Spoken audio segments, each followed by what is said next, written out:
Bonjour à tous et bienvenue sur ma chaîne La Bibliothèque d'Emilia. Aujourd'hui on se retrouve pour faire le bilan lecture du mois d'avril. Et ça a été un mois plutôt en dents de scie. Voilà, il y a eu des moments où j'avais vraiment du mal à lire, d'autres où j'ai fait des bonnes lectures. Vraiment ça a été un mois assez hétéroclite, clairement. Donc on va commencer par tout simplement les statistiques en premier, comme toujours. J'ai lu un total de 12 livres, dont un abandon. Donc un abandon d'ailleurs qui est ma dernière lecture du mois parce que j'aime bien terminer mes lectures dans le mois et en fait le 30 avril j'avais plus envie de jouer aux jeux vidéo que de lire et je me suis rendu compte que je m'en foutais de savoir là. Du coup j'ai abandonné à genre 50 pages de la fin. Voilà, c'est que j'avais pas très envie de terminer cette lecture. Dans ces 12 lectures, il y a 6 romans de fantasy, donc on est vraiment dans les 50-50. Comme je le dis souvent, je lis à peu près la moitié de mes lectures en fantasy, la moitié d'autres genres. On a eu du contemporain, de la romance, du thriller et du cozy mystery pour aller avec cette fantasy, ce qui est pas franchement très étonnant. Sur ces 12 livres, j'en ai écouté 3 en audio et j'ai lu 3 livres en VO. C'est pas forcément les mêmes que j'ai écouté en audio que j'ai lu en VO, mais je suis assez contente parce que 3 livres VO sur un mois, franchement c'est pas mal du tout. Sachant que j'ai quand même de très bons souvenirs de ces lectures en VO. Sur ces 12 lectures, on avait 7 services presse et là encore, c'est pas très étonnant puisque en ce moment je reçois beaucoup de services presse. Donc ça semble logique que j'en lise aussi beaucoup pour essayer justement de les chroniquer rapidement pour vous donner un avis frais sur les nouveautés, sur les sorties qui arrivent. On va passer du coup au petit point saga. Et là je suis contente puisque on reste à 59 sagas en cours. Ce qui veut dire que par rapport au début de l'année je suis à -1, sachant que pendant l'année c'est rajouté une saga qui à la base n'était pas une saga. Donc techniquement si j'avais pas rajouté cette saga on serait à -2. Là on est à -1 mais je trouve ça quand même très satisfaisant. J'arrive à commencer autant de sagas que je n'en termine ou que je n'en abandonne et ça c'est plutôt chouette, je vous avoue. J'ai fait une grosse avancée dans mes sagas. Ce mois-ci j'ai abandonné aucune saga, j'en ai commencé une, j'en ai terminé 2. Ouais j'en ai terminé 2, je vous ai d'ailleurs fait les sagas en série, j'étais hyper satisfaite. Mais surtout j'ai continué 5 sagas. Et ça c'est super cool, surtout qu'il y en a une, il me reste un tome avant de terminer la saga, donc je vais essayer de faire ça en mai, comme ça j'aurai une saga 2 plus 2 dégommés, allez on y va. Je trouve que c'est un bon ratio parce que j'ai pas l'impression de me forcer à terminer des sagas et en même temps j'arrive à me raisonner aussi sur les premiers tomes. Je vais peut-être moins en acheter, moins demander aux maisons d'édition parce que je me dis est-ce que j'ai vraiment envie de commencer cette saga. Voilà, il y a un petit peu plus de questions qui se posent dans ma tête et je trouve que j'arrive plus facilement à essayer de pas faire exploser mon nombre et ça c'est super cool. Comme d'habitude je vous fais un récap des livres que je vous ai déjà chroniqués. Je vous renvoie par contre à mon update lecture pour mes impressions parce que sinon la vidéo serait beaucoup trop longue. C'est juste pour faire un bilan de tout ce que j'ai lu, donc forcément je vous remontre ce que je vous ai chroniqué. J'ai terminé All of Us Villains, le tome 2, pour lequel j'ai fait du coup un saga en série. J'étais un petit peu déçue sur ce deuxième tome, je vais pas vous mentir, mais dans l'ensemble c'est une saga young adulte que j'aime bien et que je recommande, même si là elle a sa place sur mes étagères mais qu'elle va partir je pense, parce que c'est pas une saga qui va me marquer à vie et je la relirai jamais. J'ai lu Triangle Noir de Nico Tacker, publié chez Calman Levy. C'était un thriller qui se passait à peu près en hiver mais finalement c'était pas tant important, mais surtout qui est un thriller qui parle d'ésotérisme et de rituels un petit peu, voilà, au milieu d'une enquête. C'était sympa, c'était rythmé, j'ai bien aimé, mais pas un coup de cœur, mais voilà, c'était une bonne lecture quand même. Ensuite j'ai lu L'Oiseau de Feu, donc le tome 2 des Monstres de Papier, publié chez Lumen. C'est écrit par Anne Seiling et c'est une trilogie qui va emprunter énormément au studio Ghibli, dans son univers en tout cas, et qui va parler de personnes qui sont capables de manipuler la magie des origamis et de créer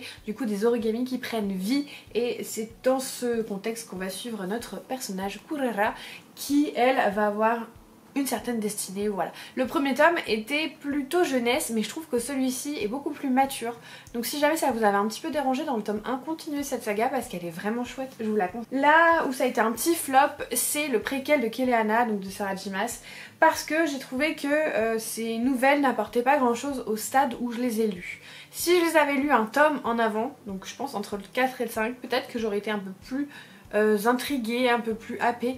Là j'ai trouvé que c'était du fan service mais que ça apportait pas grand chose. J'aime bien cette saga, Keleana, mais vraiment cette série de nouvelles, j'ai pas du tout réussi à accrocher. J'étais pas dedans, il y en a une ou deux que j'ai trouvé bien, mais il y en a 2 ou 3 que j'ai trouvé un peu inutiles. Donc là c'était un petit flop. J'ai beaucoup aimé Le Gardien des Souvenirs de Sanaka Hiragi, qui est publié chez Nami. Nami, vous le savez, j'adore cette maison d'édition, je trouve qu'ils font des livres hyper réconfortants. Alors ça se porte beaucoup au printemps et à l'hiver selon moi, après un peu moins à l'été, un peu automne, mais l'été c'est pas forcément ce que j'aurais envie de lire, j'aurais envie de trucs plus frais, plus peps, plus romance et tout, mais ça c'est vraiment une maison d'édition que j'adore et que je vais continuer de suivre ardemment.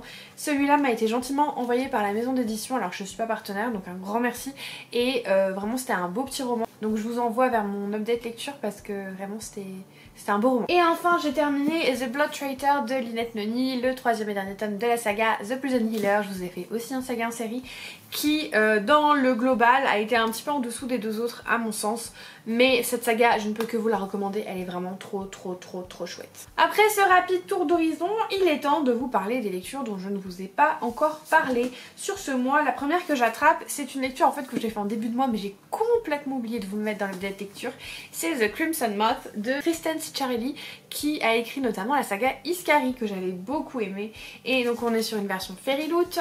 On suit une jeune fille, j'ai déjà oublié son nom mais je lis tellement le livre, Rune voilà, qui en fait est une sorcière et qui va cacher sa vraie nature et qui va en secret la nuit, puisque le jour elle passe pour une espèce de riche héritière qui fait des soirées blablabla, et le soir elle va aller rendre sa liberté aux sorcières qui ont été arrêtées. Voilà, elle est vraiment dans ce mode un peu vengeance mais pas sanglant, juste elle va défendre les sorcières et essayer de les libérer. L'autre personnage qu'on va suivre c'est un chasseur de sorcières et vous vous doutez qu'on va être dans un enemies to lovers évidemment, mais hyper bien fait, bien qu'il y ait énormément de clichés et de choses qui ont été énormément utilisées dans le young adulte, mais là où l'autrice elle est forte, c'est que je trouve qu'elle les retranscrit et qu'elle les utilise de façon tellement intelligente qu'on en oublie que ce sont des choses qu'on a vues partout. Par exemple, la sorcière et le chasseur de sorcières, c'est vraiment quelque chose qu'on a vu mille fois. Et pourtant, je trouve qu'elle l'a très bien fait. Ce qui me fait juste un petit peu peur, c'est le tome 2, puisque vu la fin, j'ai peur de comment elle va réussir à manier tout son monde pour que ça reste intéressant et palpitant. Et pas juste une redite du tome 1, donc bon voilà, on verra. Ça me fait un petit peu peur, mais en tout cas c'est une saga que je peux que vous conseiller. Alors pour l'instant elle n'est pas disponible en français, mais vu que la première saga de l'autrice a été déjà traduite, ça m'étonnerait pas qu'elle soit traduite. Et puis en plus il n'y a que des très bons retours sur ce livre, donc franchement je pense que l'année prochaine, grand max, vous avez une traduction de ça. Je sais pas par qui, mais c'est sûr que vous allez avoir une traduction. Gardez-le en tête, et puis comme ça, quand il sortira en français, je vous en reparlerai. Une lecture que j'avais commencé, et je vous avais dit, je vous en reparlerai peut-être, je vous en reparlerai peut-être pas. Meurtre sous les étoiles de Ciel Armor, publié chez Cherche Midi, qui m'a été envoyé aussi, qui est le 3e tome donc de la saga du club des amateurs de romans policiers. J'adore cette saga, franchement je l'aime trop, je la trouve hyper pétillante, hyper fraîche. On suit plein de personnages et du coup ça permet de varier un petit peu, bien que là c'est vrai qu'on est beaucoup quand même sur Alicia. Mais bon, je trouve qu'elle fait un très bon duo avec l'inspecteur Jackson, donc au final ça m'a pas trop dérangé que ça. Alors l'intrigue et surtout la résolution de l'enquête est un petit peu alambiquée, on va pas se mentir, c'est un petit peu... voilà. Mais ça m'a pas dérangé, en fait j'étais tellement bien dans ma lecture et j'étais tellement... à la maison presque avec ces personnages que ça m'a pas trop dérangé. Je pense que je l'ai lu de toute façon en me disant que ça reste du Cozy Mystery, ça peut pas être non plus l'enquête du siècle, mais c'était trop chouette, c'était vraiment agréable. Et pourtant moi je suis plutôt team Lynette que team Alicia, mais j'ai passé un très bon moment de lecture. Je sais que mes comparses de lecture Maud et Lovelda ont un peu moins aimé ce 3e tome, mais en fait un peu moins oui, mais vu qu'on adore la saga, ça reste quand même une excellente lecture. Donc voilà, très contente de cette lecture, je vous en dis pas plus, je vous en ai déjà parlé. Tiens, une lecture VO, The Dragon's Promise de Elizabeth Lim, donc le 2e tome de la duologie Six Crimson Crane ou 6 Couronnes écarlates. Je l'ai pas compté comme une fin de saga tout simplement puisque cette duologie s'articule avec un préquel unique, il n'y aura pas de suite au préquel, et qui fait quand même directement référence à tout plein d'événements qu'on a à l'intérieur de ce tome 2. Donc pour moi ça se lit avec, donc c'est pour ça que je l'ai pas compté comme une fin de saga. Je vais lire le préquel rapidement et comme ça je pourrais vous faire un saga en série sur la saga complète.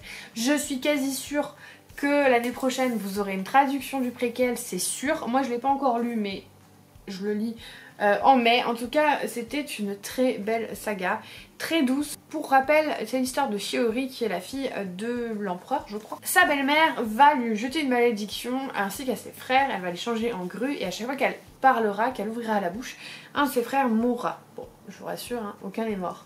Mais voilà comment commence l'histoire de Shiori qui va donc s'exiler dans un petit village et porter un bol sur la tête pour qu'on la reconnaisse. Là, elle va nouer des amitiés, notamment avec Takan, ou Takan, je sais pas comment le dire, ah, vraiment ça me stresse, qui pourrait en fait être quelqu'un de son passé, mais j'en dis pas plus. Et ensemble, ils vont essayer de lever la malédiction tout simplement qui a été mise sur ses frères. Et en même temps vous avez un jeune petit dragonnet, alors qui a forme humaine aussi, avec des cheveux verts, qui va aider un petit peu Shiori. Et là on va beaucoup voir ce dragon, c'est Ryu je crois qu'il s'appelle, tout simplement puisqu'on va être plongé dans le premier tome dans le monde des dragons. Alors les dragons dans le folklore asiatique c'est pas forcément des dragons de feu, c'est plutôt des dragons d'eau, et il est de coutume en fait que les dragons vivent sous l'eau, sous l'océan, voilà, dans les fonds marins. Donc il y a énormément de rapports avec l'eau au niveau des dragons et l'air aussi, mais pas forcément le feu. Le feu avec les dragons c'est plus une représentation je dirais européenne. Écoutez, j'ai passé un excellent moment de lecture, moi j'ai lu en anglais et pourtant j'étais fatiguée et je l'ai dévoré, je l'ai trop aimé. La partie dans le monde des dragons elle était hyper chouette et après la résolution, alors oui il y a des choses qui étaient un peu bâclées, mais c'est parce que je pense que l'autrice elle avait directement en tête le préquel et que du coup elle semait un petit peu les idées du préquel, mais j'ai hyper hâte en ayant lu ce deuxième tome justement de lire le préquel qui à mon avis va être très intéressant, qui va parler de la belle-mère de Shiori dans son enfance-adolescence. J'en dirai pas plus pour pas spoiler ceux qui n'ont pas lu le tome 1, mais je pense que ça va être un livre très intéressant et qui va vraiment lever les zones d'ombre qui subsistent avec ce livre. Je pense vraiment que c'est un préquel qui est essentiel à la compréhension de l'histoire et du monde. C'est pas comme, par exemple, comme vous avez Daevabad, l'autrice elle a fait un recueil de nouvelles en préquel.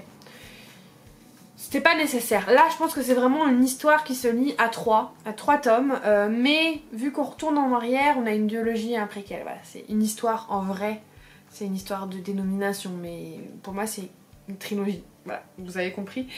Donc j'ai très hâte de le lire et j'ai passé un très bon moment de lecture. On va passer à deux lectures un peu décevantes et je vous garde ma meilleure lecture du mois pour tout simplement la fin.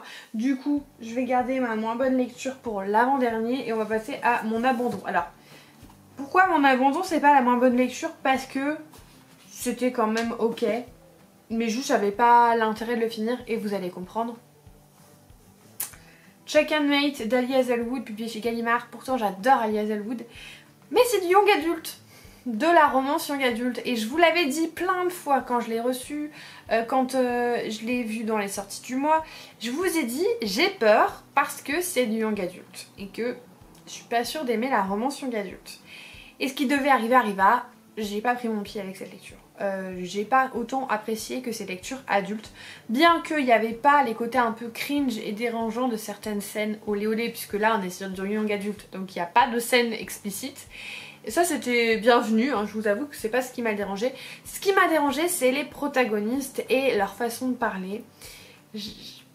Ça s'annonce à un public qui est bien plus jeune que moi et qui a des façons de parler et des choses, des centres d'intérêt que moi je n'ai pas forcément.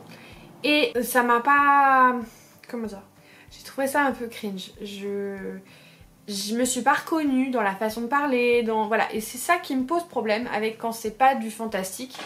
Parce que c'est trop terre à terre et je me... comment dire? Je me plonge peut-être pas un peu plus dans la réalité de l'histoire et du coup, quand c'est du young adulte, j'ai pas les mêmes centres d'intérêt, les mêmes façons de parler, voilà. Et j'arrive pas à accrocher, le langage, voilà, j'ai trouvé ça un peu cringe, j'ai un petit peu levé les yeux au ciel, enfin voilà. C'est pas un livre qui m'est destiné, je suis pas la cible, c'est comme ça. Pourtant, hein, c'est la preuve, hein. Ali Hazelwood en romance adulte, j'adore. Et en soi, j'aime bien les thèmes aussi qui sont exploités là-dedans, puisqu'on n'a pas que de la romance, on a des thèmes un peu plus matures, un peu plus durs. On a des personnages qui sont aussi un peu singuliers, c'est pas la reine du lycée avec, voilà, ce sont des personnages un peu plus marginaux. Il y a tout ce que j'aime dans les romans d'Ali Hazelwood, sauf les personnages et leur façon de parler. Et c'est dire, c'est que voilà, je pense que la romance young adulte, ce n'est pas du tout fait pour moi, tout simplement. Young adulte, new adulte, hein. Moi il me faut vraiment de la romance adulte pour que j'aime bien. Là, ça a fait flop totalement avec moi, vraiment les conversations et surtout la petite en plus. Les ados ça passait encore mais la petite je pouvais pas. Et donc bah voilà, en fait ça l'a pas fait. Et ça montre bien que je suis tout simplement pas la cible pour ce roman. C'est pas du tout un roman que je ne recommanderais pas par contre. Je pense que pour des ados qui ont envie de lire une romance légère avec des personnages inclusifs et des problématiques intéressantes, c'est clairement un livre que je pourrais conseiller à des ados.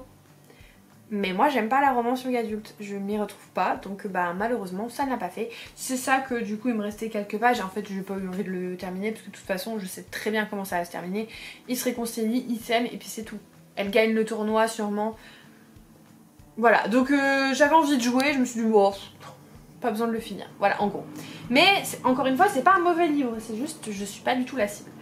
Maman bonne lecture, malheureusement c'est un service presse que j'avais très envie d'aimer. Il s'agit du Disparu du Caire de Christopher Bollen, publié chez Calman Levy, qui va parler de l'histoire de Kate qui apprend que son frère Eric s'est en Égypte et elle aurait laissé une lettre du coup expliquant son geste, sauf que elle est persuadée que c'est pas possible et elle va mener l'enquête un petit peu, surtout qu'il travaille pour une société d'armement donc avec des choses un peu pas très nettes et compagnie, et elle va aller au Caire pour mener directement l'enquête.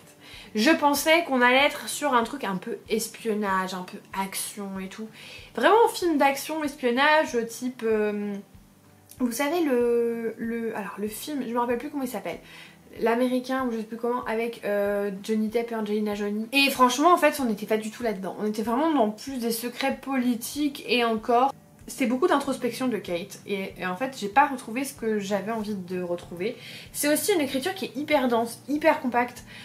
Il y a peu de dialogue, la pagination est pas du tout aérée, enfin c'est... Voilà, c'est mastoc. Et je vous avoue que j'ai un peu traîné pour le terminer, alors qu'il fait 300 et quelques pages. J'ai vraiment eu du mal. Alors, je dirais pas que c'est un mauvais livre, c'est juste que je m'attendais pas à ça. Et du coup déjà j'étais un peu décontenancée et un peu déçue et je pense que je suis pas encore une fois la cible pour ce genre de roman, mais c'est pas très grave. Il est temps de vous parler de ma meilleure lecture du mois d'avril, franchement c'était un bonheur, un délice. Il s'agit du tome 2 de la saga Steam Sailor, écrit par Elias Green et publié chez Gulfstream, donc c'est Les Alchimistes. C'est une saga qui m'a parlé à la base de Prudence, qui est une jeune fille, une irrégulière qui a des pouvoirs un peu particuliers. Elle vit dans le monde d'en bas et elle va être kidnappée par une bande de pirates qui va l'emmener dans le monde d'en haut, et ces pirates ils vont avoir une quête, c'est découvrir la cité perdue des alchimistes.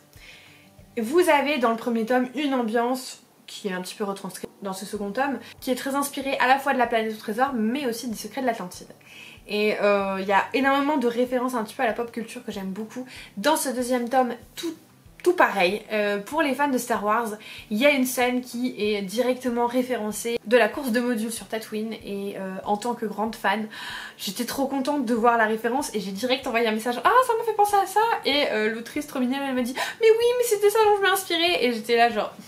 Et du coup je me suis dit on a les mêmes références et c'est hyper plaisant en fait d'avoir ces références et de voir comment l'autrice arrive à les adapter à sa façon et surtout en faire plutôt un easter egg et une inspiration au lieu d'une copie. On n'est vraiment pas sur une copie, on est plus sur voilà une inspiration, un clin d'œil, une référence, et ça fait hyper plaisir à lire. Au-delà de ça, j'ai été hyper investie dans cette lecture, j'adore les personnages de l'équipage du Capitaine Mousquet. Je ship de ouf Ezekiel et Elizabeth. Pendant tout le roman j'étais là genre à chaque fois qu'ils avaient une interaction, et j'espère les voir dans le tome 3 évoluer. Je trouve que Elizabeth c'est une belle addition au personnage. Il y a d'autres personnages aussi qui sont rajoutés qui sont vraiment très intéressants, qu'on adore ou qu'on adore détester. Il y a aussi toute une mise en lumière sur certains membres de l'équipage qui vont montrer beaucoup de courage. Ce qui est peut-être un petit peu dommage, c'est qu'on voit très peu Prudence et Mousquet, qui sont un petit peu les personnages principaux du tome 1, et du coup c'est vrai que ça peut manquer un petit peu, mais en même temps vu l'arc narratif ça ne m'étonne pas, et du coup je pense qu'on les verra plus dans le tome 3. Ce que j'ai à dire aussi sur ce tome 3, c'est qu'il est plus mature, il est plus adultes, il y a des thèmes qui sont plus durs et surtout l'autrice y va un petit peu moins par quatre chemins. Voilà, il y a des personnes qui meurent, notamment dans les grottes et les espèces de mines là, mises au cœur de la terre où deux de nos personnages sont envoyés. Et je le savais parce qu'Aurélie m'en avait déjà parlé, mais c'est vrai que j'ai vraiment pu le constater et c'est pas plus mal parce que moi ça m'a beaucoup plu. Je me demande comment va se terminer cette saga et j'ai pas envie qu'elle se termine. Donc j'espère que d'ici à ce que je lui achète le 3e tome, c'est-à-dire à Montreuil en décembre, elle aura annoncé quelque chose d'autre parce que j'adore cette saga, elle est vraiment trop chouette. Si vous ne la connaissez pas, vraiment jetez-vous dessus, elle est hyper bien, c'est du français, c'est de la qualité, c'est de la fantasy steampunk, mais pas trop non plus connoté steampunk, ça reste léger pour les personnes qui sont pas forcément fans de cet univers. Et puis surtout c'est une fan family qui est hyper attachante, on a envie d'en faire partie, on a envie de les connaître et c'est vraiment des personnages que j'aime beaucoup. Donc voilà, je peux que vous conseiller de lire Steam Sailor si vous n'avez pas encore commencé. Et voilà, on est arrivé à la fin de cette vidéo, j'espère qu'elle vous aura plu, n'hésitez pas à me dire quelle est votre meilleure lecture du mois d'avril. Moi je vous ai dit c'est Steam Sailor, du coup si vous êtes encore là, mettez un petit emoji drapeau pirate ou du vent ou voilà, quelque chose qui vous fait penser à Steam Sailor. Puis évidemment je vous remercie de tout votre soutien, je vous le dis à chaque vidéo mais c'est tellement important de vous remercier parce que c'est grâce à vous que j'ai pu recevoir autant de livres à découvrir, à chroniquer, donc un grand merci. Et évidemment si vous n'êtes pas encore abonné, n'hésitez pas à le faire, mettre un petit commentaire et un pouce en l'air, ça me ferait hyper plaisir. Et en attendant la prochaine vidéo, comme d'habitude, je vous souhaite de merveilleuses lectures et je vous fais des bisous.